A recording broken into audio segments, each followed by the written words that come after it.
In a case that has gripped the public's attention, a Mississippi teenager, Gregg, is accused of a horrifying crime, shooting her mother, Ashley Smiley, dead and attempting to kill her stepfather, Heath Smiley. But as the trial unfolds, a darker and more complex theory has begun to emerge.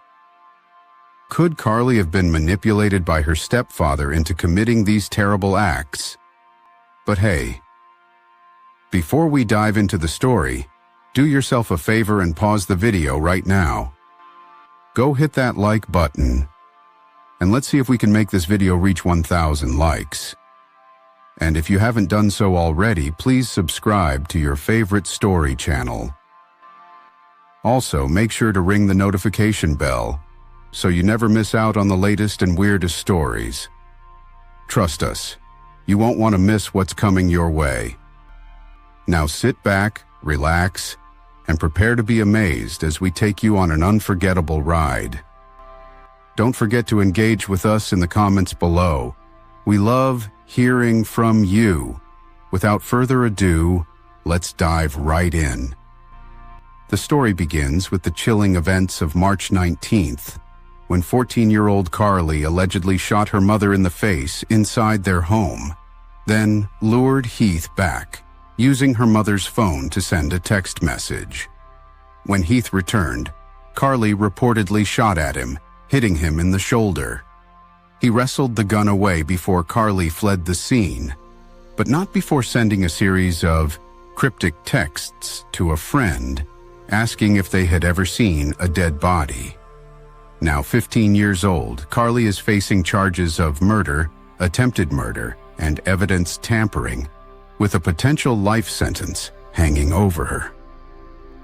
In footage presented during the trial, Carly is seen wandering around the kitchen minutes after the shooting, eerily calm, texting on her phone while her mother lay dead nearby. She is wearing a Nirvana t-shirt, her expression seemingly emotionless as she paces back and forth. This disturbing video has been a key piece of evidence in the prosecution's case, portraying Carly as cold-blooded and calculating. Prosecutors argue that Carly acted intentionally, turning down a 40-year plea deal and opting instead to pursue an insanity defense. However, as more details emerge, a new theory suggests that Carly may not have acted alone, or at least not entirely of her own volition. Some close to the case have begun to wonder if Heath Smiley, the stepfather, may have played a manipulative role in the tragic events that unfolded that day. Could Heath have exerted control over Carly, using her fragile mental state to push her toward violence?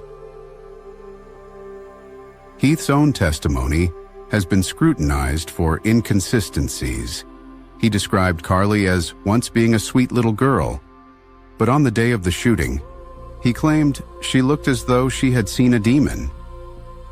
This language, some argue, might be an attempt to dehumanize Carly, casting her as unstable and dangerous, effectively setting her up to take the full blame for the crime. But what if Heath was more involved than he let on? The timing of Heath's return to the house is particularly suspicious to some observers. According to prosecutors, Carly used her mother's phone to send Heath a text message asking when he would be home. While this could be seen as a simple method for Carly to lure him into a trap, others are asking a darker question. What if Heath was expecting this message? Could he have instructed Carly to send it, knowing full well what would happen when he walked through the door? Adding fuel to this theory are Carly's mental health struggles, which have been a central part of the defense's argument. Carly had a history of auditory hallucinations, as reported by Dr. Andrew Clark, a psychiatrist who testified during the trial. Dr. Clark suggested that Carly may have blacked out for up to 90 minutes during and after the crime, casting doubt on her ability to understand or control her actions. If Carly was experiencing a mental breakdown, she could have been particularly vulnerable to outside influence. Was Heath aware of Carly's fragile state? Did he use it to manipulate her into committing these violent acts? Carly's use of marijuana and her prescriptions for mood disorders have also been scrutinized. In the days leading up to the crime, Carly had reportedly been smoking marijuana several times a week and was worried her mother would find out. Could Heath have exploited Carly's fear of her mother's reaction, playing on her insecurities and pushing her over the edge? It's not impossible to imagine that Heath, sensing an opportunity, could have subtly encouraged Carly's violent impulses, setting the stage for a deadly confrontation. Then, there's the matter of Heath's injuries. He claims that when he returned home, Carly fired at him as soon as he opened the kitchen door. However, despite being shot in the shoulder, Heath was able to quickly disarm her and avoid any life-threatening harm. Some have speculated that this was part of a calculated plan. Was Heath's injury intentional but non-fatal, ensuring that Carly would be seen as the aggressor while he emerged relatively unscathed? Heath's reaction after the incident also raises questions. Rather than immediately tending to Carly or calling for help, he described her as looking like she had seen a demon, focusing on her appearance rather than the traumatic event that had just occurred. This description, coupled with his dehumanizing language, has led some to believe that Heath may have been trying to establish a narrative in which Carly is solely responsible, while downplaying his own involvement. The theory of Heath's manipulation is further supported by Carly's behavior after the shooting.